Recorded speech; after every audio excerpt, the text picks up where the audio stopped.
This may really improve your trading.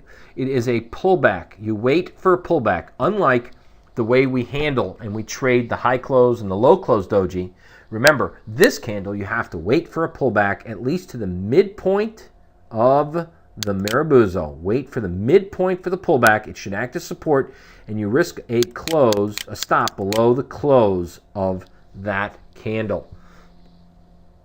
We'll show you many examples. So once again, here are the rules. A pillar candle, it's a normally long range compared to past candles with little, and it has little to no shadows. Again, little shadows at the bottom are normal. You see that occasionally in the Forex, so you have to have a little bit of flexibility because of that bid-ask issue.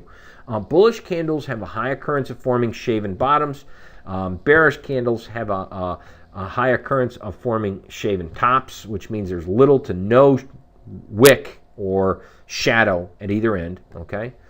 And so it shows that the market, in this case, at least for a bullish candle, it shows that it opens on the low and it closes on the high. There were buyers that came in the market right from the get-go, and they were convinced that this market was going higher, and they held on to long positions into the close. The market has a little bit of follow-through. Possibly there's some profit-taking, and then for those like me, or now hopefully you, who are notifying and seeing that that's an indication of bullish reversal momentum, you're going to wait to buy the midpoint or the pullback of that candle. So instead of buying the breakout, this is the one candle where you look for a pullback to get long, okay?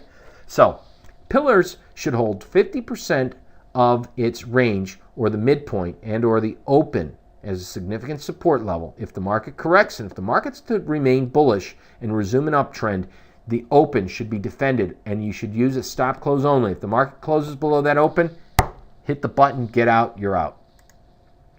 So once again, let's review. Buy a pullback near 50% of the pillar's range. Use a stop close only below the pillar's open. Now this is one of, again, a very lucrative pattern. It'll make you money if you trade them by these rules. Now, a couple other little nuances. If it engulfs or wraps around more than one prior time period's body, the more bullish the change in direction is. It's a high quality setup pattern. Remember, you want to take trades that go with the current bullish or bearish candle pattern.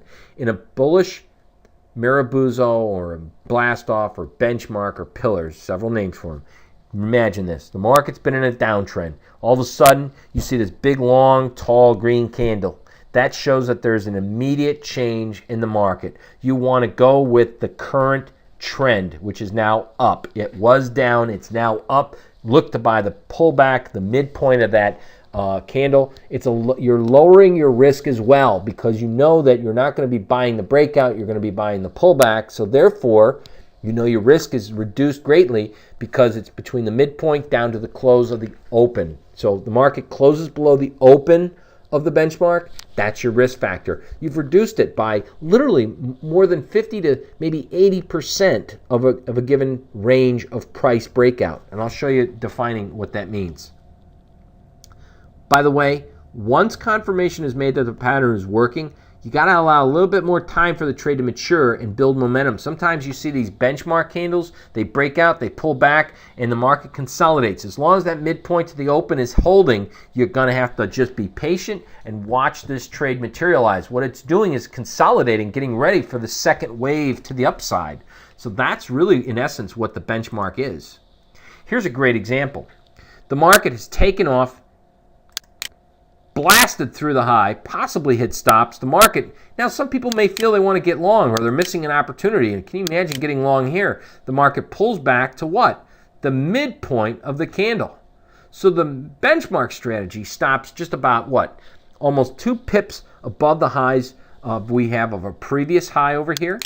And so we're looking at the market truly as a definitive buying opportunity at this midpoint, and we want to risk a stop close only below the open. We've only got this much risk rather than this much risk. We've reduced our risk factor by literally about 80%. From this high to a close below there, that is a tremendous move. You can measure that with your hand if you want. We've taken that risk factor and reduced it immensely. So that's where you want to look for the benchmark. Again, benchmarks show breakouts. But what happens is, if you imagine this red candle, think